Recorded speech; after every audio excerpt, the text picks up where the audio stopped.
शहरात सध्या रॅपिडो सेवा सुरू झालेली आहे आणि त्या रॅपिडो सेवेचा जे आहे तर ते विरोध मनसेकडून जे हे केले जात आहे. मनसेच्या ऑटो चालक युनियनकडून आपण विचारूया की त्यांना काय प्रॉब्लेम आहे म्हणून. सर, आज आपण इकडे आलेला आहात. आरटीओला सुद्धा एक निवेदन देण्यात आलेले आहे. त्या निवेदनामध्ये अखेर काय होतं, काय प्रॉब्लेम आहे आपल्याला रॅपिडोची जी सेवा सुरू झाली आहे त्याबद्दल? मी झाकीर पठाण, मनसे वाहतूक सेनेचा जिल्हा संघटक, छत्रपती संभाजीनगर. सन्माननीय राजसाहेब ठाकरे यांच्या विचारावर निष्ठा ठेवून आणि आमचे राज्योपाध्यक्ष मनीष जोगदंडे यांच्या नेतृत्वात आम्ही रिक्षा चालक असो किंवा शहराचे कोणताही विकास असो, आम्ही आवाज उठवत असतो. आणि आज रिक्षा चालकांचा एक विषय होता की शहरामध्ये एक रॅपिडो नावाची मोटरसायकल चालू झाली आहे आणि त्याचा फटका थेट रिक्षा चालकांना बसत आहे. त्या विषयामध्ये आज आम्ही आरटीओ प्रशासनाला निवेदन दिलेलं आहे.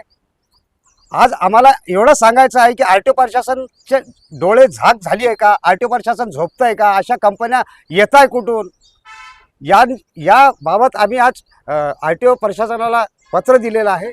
आणि शहरामध्ये जी अवैध वाहतूक आहे ही ताबडतोब बंद झाली पाहिजे. ई रिक्षा आहे, याला परमिट नाही आहे.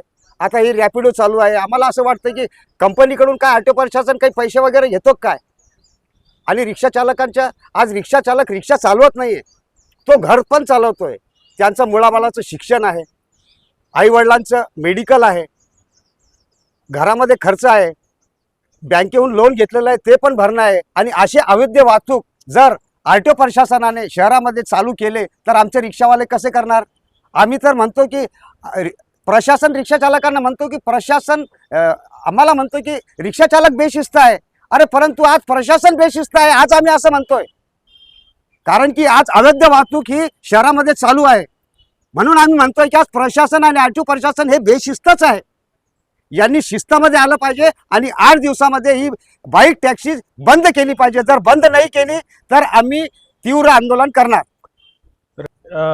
शहरामध्ये रॅपिडो चालवण्यासाठी परवानगी घेतलेली आहे का, त्याबद्दल आपण काय सांगू?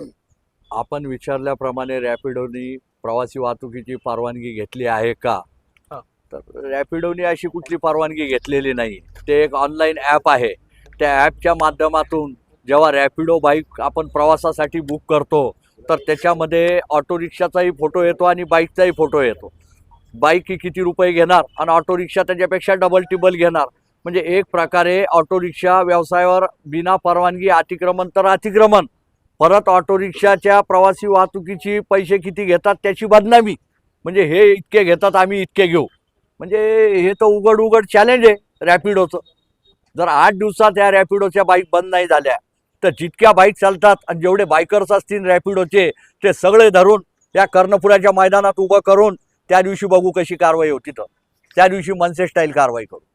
आज तेव्हा कोण येतं त्यांना वाचवायला तेही बघून घेऊ. रॅपिडोमुळे आपल्या ऑटो चालकांवर जो उद्योग आहे त्याच्यावर काय परिणाम होतोय आणि काय परिणाम होऊ शकतो? रॅपिडोमुळे ओलाच्या उबरच्या बुकिंग कमी झाल्या. लगेच तात्काळ ओला उबर जे प्रवासी वाहतूक करणारे पारदर्शक, जे की सर्व काही ओके असताना जे व्यवसाय करतात त्यांचा व्यवसायावर आता 3-4 दिवसात 8 दिवसात पूर्ण परिणाम झालेला आहे. 80% परिणाम झालेला आहे. त्यांच्या बुकिंग थांबलेल्या आहेत. त्याच्यामुळं रॅपिडो बाईक ही प्रवासी वाहतूक करणारी वाहन होऊ शकत नाही ना. बाईक परिवहनमध्ये मोडतच नाही. त्याच्यामुळं त्याला प्रवासी वाहतूक करणं म्हणजे हा एक सरळ उघड गुन्हा आहे. आमचे जिल्हा संघटक झाकीर पठाण यांनी एक रॅपिडो बुक केली प्रोझोन येथे. त्याला बोलवलं तिथं. त्याच्या गाडीवर सरळ प्रेस लिहिलेलं. आमच्या गाडीवर लिहू द्या बरं काचावर काही, 1000 रुपये फाईन आहे आम्हाला गाडी धरली तर. साधा लाईट जर एक्स्ट्रा लावला आम्ही तर 1000 रुपयाची फाईन आहे. ही चालांच्या मशीनच्या फोटोच्या माध्यमातून त्याच्या गाडीवर प्रेस लिहिलेलं. त्याला हेल्मेट नाही, वरून तो प्रवासी बसवणार आणि पिकअप टू ड्रॉपमध्ये त्यांनी गाडी ठोकली किंवा त्याला कोणी उडवलं त्याची जिम्मेदारी कोण? आमचं तर पीयूसी नाही, दे 4000ची फाईन. इन्शुरन्स नाही, दे 2000ची फाईन.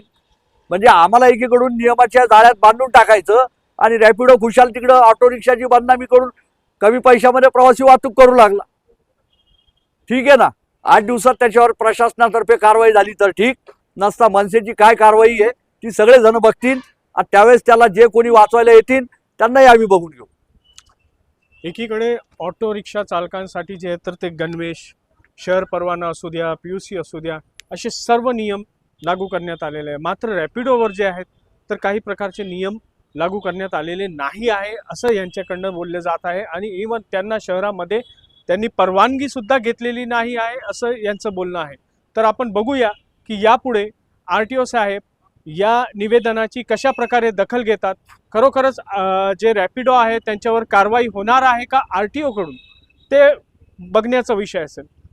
तेव्हा त्यानिमित्त बघत राहा टाइम विटनेस. मी सय्यद सैफ.